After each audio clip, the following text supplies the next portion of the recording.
Like I've kind of briefly touched on earlier, I'm from Iowa, so in the Midwest, and it's um, especially like where I go to school now for college. It's fairly rural, and it does not have like a lot of the diversity that you see in other places in America. And it just generally is a place where people haven't had the opportunity to have a lot of interaction with other cultures.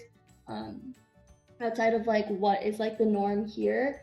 So after returning from Korea, like it was very much something that people were like curious about because they hadn't really had the chance to learn about it like Korean culture before, like other than maybe like knowing like, oh, K-pop is becoming popular or things like that.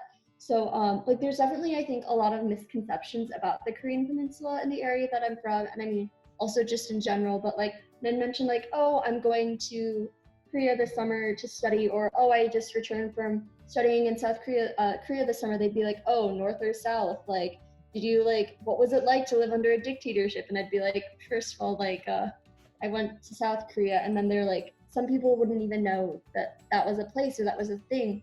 So it's just like, it was a really great, I guess, conversation starter to be able to, I guess, introduce to people and talk about an area of the world that they really didn't know much about, or what they did know were only like certain misconceptions about a very specific part. So it was just, for me, it was like very, I guess, like it was very rewarding to be able to share what I had learned with so many other people, because people have a thirst for knowledge and people want to learn about other things. And frequently it's just the case that they haven't had the opportunity to. So like I feel like it's my responsibility as someone who has had the opportunity to experience this and go abroad and learn about these other cultures to then share what I've got to experience with people who haven't had the opportunity.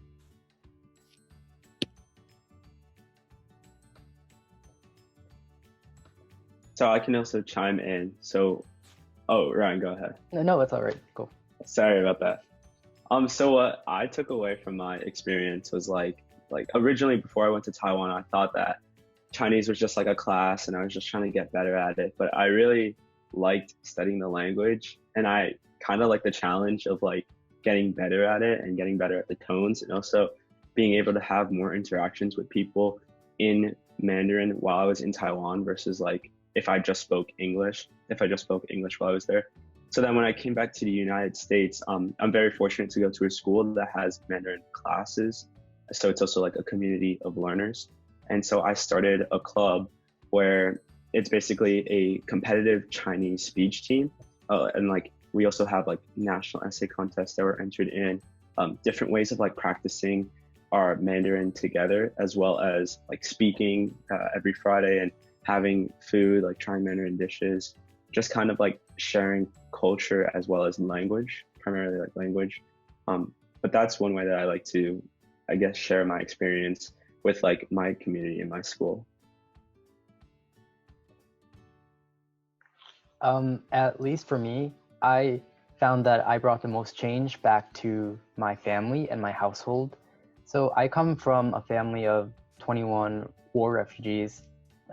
Both my parents are not from the US. They're refugees from Vietnam who fled the Vietnam War. So at least for us, there's always been a really complicated relationship that we had with going abroad because of the supposed implications of danger and unrest that was perceived to be out there in the world in places other than US. So when I had announced that I was in the running for a scholarship to Jordan the first time, I received calls from relatives telling me that I would be killed by Jordan's government, or that I would be taken prisoner by jihadists. And my own dad, he asked me if the Muslims at school were brainwashing me, like how the communists did with the Vietnamese youth. And I was a bit shocked at seeing this, I guess, close-mindedness in my own family. And I'm sure a lot of people, a lot of you who have parents who don't come from the US can relate on some level. So I took it upon me to sit every single person down and show them the statistics and the stories and the people behind those facts and the news stories that we see on TV. And I found myself blasting Spanish and Arabic music, our favorite songs in the car, or playing videos of Arab YouTubers on the TV to show they're just like us. After doing all of that and going on NSLI and learning so much about the culture and Islam, I was able to bring all of that back and teach about them even further. And so for me, NSLI was an opportunity to change the perspective of every single person in my family, and that was incredibly valuable for me.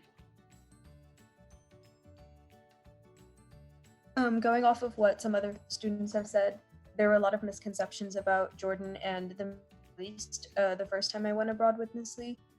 And while my family was open-minded about it, they hadn't been exposed to like Middle Eastern culture before this.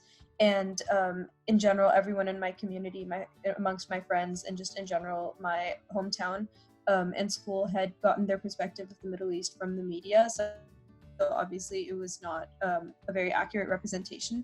But when I came back, I shared my favorite music with my friends. I would literally drag my family to my favorite falafel place in Austin.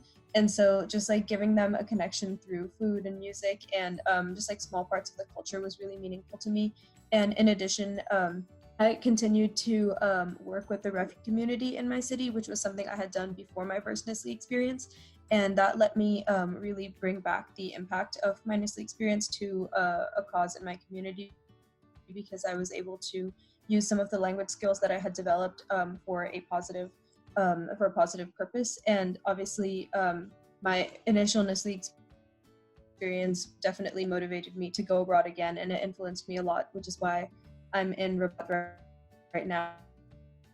And so I think it keeps on telling me my connection is unstable. So I'm sorry about that, but yeah, I was definitely like motivated to go abroad through my past experience, and that's why I'm here now. And yeah, for me, I'm from Georgia, which is in the South. I'm from a kind of smallish town. So when people heard that I was going abroad to South Korea, a lot of people, one, either didn't know where South Korea was or what it was, two, thought it was like North Korea, or three, were just very unaware of the culture in general, and were very shocked and curious about why I wanted to visit Korea, somewhere that was so far and so different from my culture and the culture that we shared and where I'm from. So I got a lot of questions from my friends, family, school about like, why Korean, why that? So and I was also lucky enough to go during like kind of when the height of K-pop was going. So a lot of people turning their attention towards Korea, as well as right before the Winter Olympics in Korea. So it was right at that prime point when I came back from my program, a lot of people were very, very curious about Korea and wanted to learn a lot more. So me and another friend who hadn't done NSLI but was fluent in Korean at our high school started a Korean club where people who were interested in Korean culture as well as the Korean language were able to join, learn a bit about the language and the culture, and we performed and had a stand at our school's international night. So that was a really cool experience just to get knowledge about Korea out into my community, into my family as well. And then in college, I also continued my studies of Korean, and I do plan to go abroad again, maybe hopefully back to Korea, but the NSLI experience in general just really gave me the confidence to go back abroad, either by myself or in a program, and to kind of have confidence, like learn a new language, be in that new environment, and just be able to like bring a lot back, not just for myself, but for other people who might want to have the same experience, but is too scared to or doesn't know too much about it.